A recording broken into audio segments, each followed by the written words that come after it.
Channel subscribe करा, smart बना, नोटिफिकेशनसाठी bell आयकॉनवर क्लिक करा.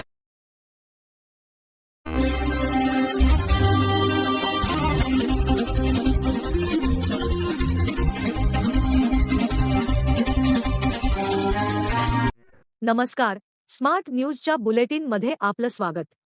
पाहूया आजच्या दिवसभरातील ठळक घडामोडी. संयुक्त राष्ट्रांच्या मंचावर भारताने पाकचा बुरखा फाडला. संयुक्त राष्ट्रांच्या मंचावर भारताने पुन्हा एकदा पाकिस्तानच्या खोट्या प्रचाराचा फुगा फोडला आहे. संयुक्त राष्ट्र मानवाधिकार परिषदेच्या 62व्या सत्रात भारताच्या स्थायी मिशनच्या प्रथम सचिव आणि IFS अधिकारी अनुपमा सिंग यांनी पाकिस्तान आणि ऑर्गनायझेशन ऑफ इस्लामिक कोऑपरेशनने जम्मू काश्मीरबाबत केलेले सर्व आरोप अत्यंत तीव्र शब्दांत फेटाळून लावले.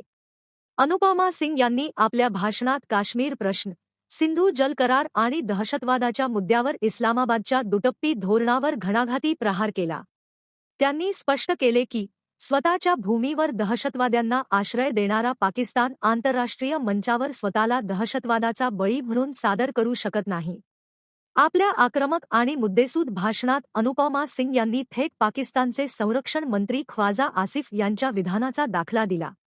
त्यांनी सांगितले की पाकिस्तान हा एक असा अजब देश आहे जिथे त्यांचे स्वतःचे संरक्षण मंत्री दहशतवाद्यांना आश्रय देणे, त्यांना प्रशिक्षण देणे आणि सीमेपलीकडे तैनात करण्याच्या आपल्या सरकारी धोरणाचा जाहीरपणे अभिमान बाळगतात. आणि दुसरीकडे तोच देश आंतरराष्ट्रीय समुदायासमोर येऊन आपण स्वतः दहशतवादाचे बळी असल्याचा कांगावा करतो. हा विरोधाभास आहे. OICच्या समन्वयक पदाचा गैरवापर करून पाकिस्तान या फसवणुकीला आणखी बळकटी देण्याचा प्रयत्न करत आहे, परंतु भारत त्यांचा हा डाव कधीही यशस्वी होऊ देणार नाही, असे त्यांनी ठणकावले. शंभूराजे देसाई यांच्या वक्तव्यामुळे पुन्हा खळबळ. महाराष्ट्र राज्यात राजकीय भूकंप ठरलेल्या ऑपरेशन टायगरवरून सध्या आरोपप्रत्यारोपाने राजकारण चांगलंच तापले आहे. याच पार्श्वभूमीवर बोलताना शिवसेना शिंदे पक्षाचे नेते तथा मंत्री शंभूराज देसाई यांनी आता आणखी एक मोठा दावा केला आहे. शिवसेना ठाकरे गटाच्या आमदारांमध्येही खदखद असून खासदारांप्रमाणे आमदारांच्या बाबतीत पुनरावृत्ती होण्याची शक्यता नाकारता येत नाही, असं वक्तव्य शंभूराज देसाई यांनी केलं आहे. ते म्हणाले की काही प्रतिनिधींनी मला माहिती विचारली होती तेव्हाच मी सांगितले होते की ठाकरे गटाच्या खासदारांमध्ये खदखद आहे, अस्वस्थता आहे. कारण शेवटी आम्ही सर्वांनी एकत्र काम केलेलं आहे. आताही सभागृहात आमच्या एकमेकांच्या गाठीभेटी होत असतात. या 6 खासदारांच्या माध्यमातून खदखद बाहेर आलेली आहे. शिवसेना ठाकरे गटाच्या आमदारांची परिस्थिती देखील या 6 खासदारांपेक्षा वेगळी नाही, असे शंभूराज देसाई यांनी म्हटलं आहे. पाणीटंचाईच्या संकटाने शहर धास्तावले. बेळगाव शहराला पाणीपुरवठा करणाऱ्या मुख्य जलस्रोतांपैकी एक असलेल्या राक्षकोप धरणातील पाण्याच्या पातळीत गेल्या वर्षाच्या तुलनेत मोठी घसरण झाली आहे. त्यामुळे शहराच्या पाणी सुरक्षेचा प्रश्न गंभीर बनला असून प्रशासनाने आता धरणाच्या डेड स्टोअरेजमधून म्हणजेच मृत साठ्यातून पाणी उपसण्यास सुरुवात केली आहे. शहराचा पिण्याच्या पाण्याचा पुरवठा कसातरी सुरू ठेवण्यासाठी जलमंडळाच्या अधिकाऱ्यांनी तात्काळ पावले उचलत धरणाच्या डेड स्टोरेज झोनमध्ये 35 HP क्षमतेचे 2 मोठे पंप तैनात केले आहेत. अधिकाऱ्यांनी वर्तवलेल्या अंदाजानुसार हा उपलब्ध असलेला आपत्कालीन राखीव साठा केवळ पुढील 20 दिवस म्हणजेच साधारणपणे 7 जुलैपर्यंतच शहराला पुरू शकतो.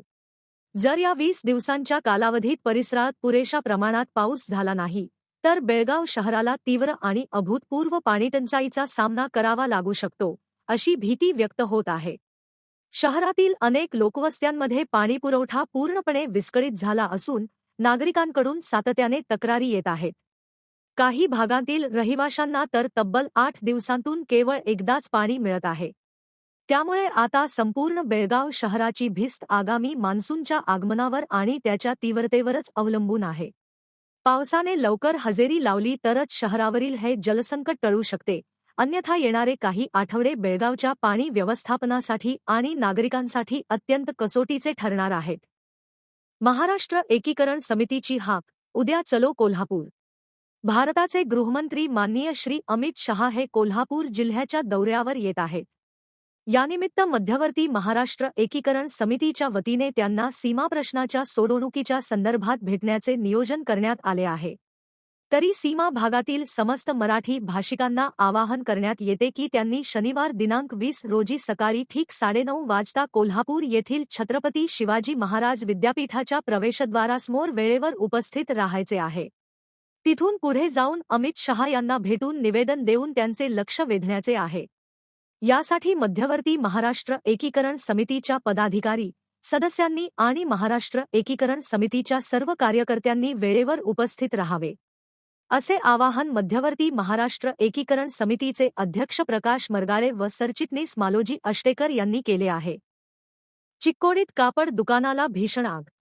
चिक्कोडी शहरातील एका कापड दुकानाला मोठी आग लागून मोठे नुकसान झाले। सुदैवाने कोणतीही जीवितहानी झाली नाही। शहराच्या मध्यवर्ती भागातील जयश्री गारमेंट्स या कापड दुकानाला गुरुवारी मध्यरात्री आग लागली। शॉर्ट सर्किटमुळे आग लागली आणि कपड्यांचे दुकान पूर्णपणे जळून खाक झाले।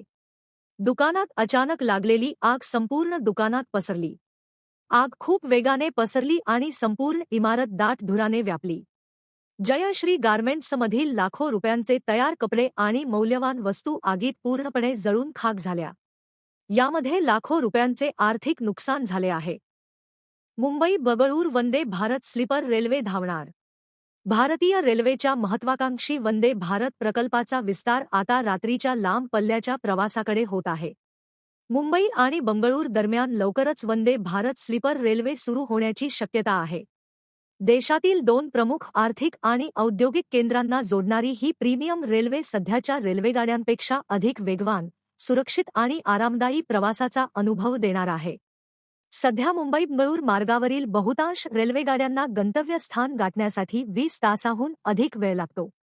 मात्र वंदे भारत स्लीपर सेवेमुळे हा प्रवास अवघ्या 14 ते 16 तासांत पूर्ण होऊ शकतो। यामुळे प्रवाशांचा सुमारे 4 ते 5 तासांचा वेळ वाचणार आहे। व्यावसायिक, आयटी क्षेत्रातील कर्मचारी, विद्यार्थी आणि पर्यटकांसाठी हा मोठा दिलासा ठरणार आहे। फर्स्ट एसी कोचमध्ये पूर्णपणे खासगी केबिनची व्यवस्था असेल। या केबिनमध्ये खासगीपणा, आरामदायी झोपेची सुविधा आणि प्रीमियम दर्जाची अंतर्गत सजावट असेल, अशी माहिती देण्यात आली आहे। पंढरीच्या विठ्ठल मूर्तीला हानी पोहोचल्यास फौजदारी गुन्ह्याचा इशारा। कोट्यवधी हिंदूंचे आराध्यदैवत असलेल्या पंढरीच्या स्वयंभू श्री विठ्ठल रुक्मिणी मूर्तीवर पुरातत्व विभागाद्वारे 23 ते 24 जून रोजी नियोजित असलेल्या रासायनिक वज्रलेपन प्रक्रियेला वारकरी संप्रदाय आणि महाराष्ट्र मंदिर महासंघाने कडाडून विरोध केला आहे। कोरोना काळात केलेले लेपन पुढील 10 वर्षे टिकेल असा दावा प्रशासनाने केला होता, मात्र अवघ्या 4 ते 5 वर्षांतच मूर्तीला पुन्हा लेपनाची आवश्यकता भासणे हे या रासायनिक प्रक्रियेचे अपयश सिद्ध करते। तब्बल 28 युगे विटेवर सुखरूप उभा असणाऱ्या पांडुरंगाच्या मूर्तीच्या पायाला कोरोना टाळेबंदीच्या काळात खड्डा कसा पडला आणि श्री रुक्मिणी मातेचे पाय का खराब झाले, याचे कोणतेही उत्तर अद्याप मंदिर समिती किंवा पुरातत्व विभागाला देता आलेले नाही। कृत्रिम रसायनांमुळे पाषाणाचे नैसर्गिक श्वसन रोखले जाऊन मूर्ती आतून ठिसूळ होण्याचा गंभीर धोका आहे। वारकरी, संत महंत आणि मूर्ती शास्त्रज्ञांना विश्वासात घेता प्रशासनाने एकतर्फी पाऊल उचलल्यास संपूर्ण महाराष्ट्रात जनक्षोभ निर्माण होईल। इतके झाल्यावरही रासायनिक लेपन प्रक्रिया लादण्याचा प्रयत्न झाल्यास आम्ही विठ्ठल रुक्मिणी मंदिरे समिती आणि पुरातत्व विभाग यांच्या विरोधात न्यायालयात याचिका दाखल करू, असा इशारा महासंघाचे राष्ट्रीय संघटक सुनील घनवट यांनी दिला पत्रकार परिषदेत दिला आहे।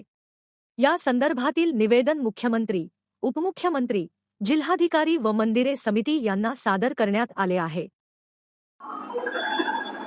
रामकृष्ण हरी। मी रामकृष्ण हनुमंत महाराज वीर वारकरी संप्रदाय पाईक संघ या संस्थेच्या वतीने प्रतिनिधी म्हणून या ठिकाणी मी आलेलो आहे। महाराष्ट्र मंदिर महासंघ या संस्थेच्या माध्यमातून आज पत्रकार परिषद घेण्यात आली। श्री विठ्ठल मूर्तीचं जे रासायनिक वज्रलेपन करण्यात येणार आहे, तर त्या अनुषंगाने वारकरी संप्रदायाने गेल्या 2 बैठकांमध्ये मंदिर समितीला तीव्र विरोध दर्शवलेला आहे आणि पारंपरिक वज्रलेपनाचा आग्रह धरलेला आहे।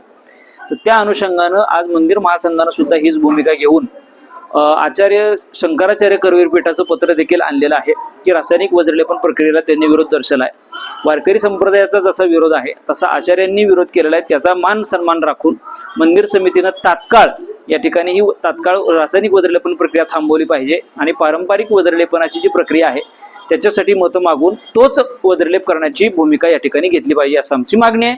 आणि जर या प्रक्रियेला मनमानी पद्धतीने पुढे नेण्याचा प्रयत्न झाला, महाराष्ट्र मंदिर महासंघ न्यायालयीन प्रक्रियेमध्ये जी काही गोष्टी करणार आहेत त्याला वारकरी संप्रदायाचा निश्चित पाठिंबा असणार आहे.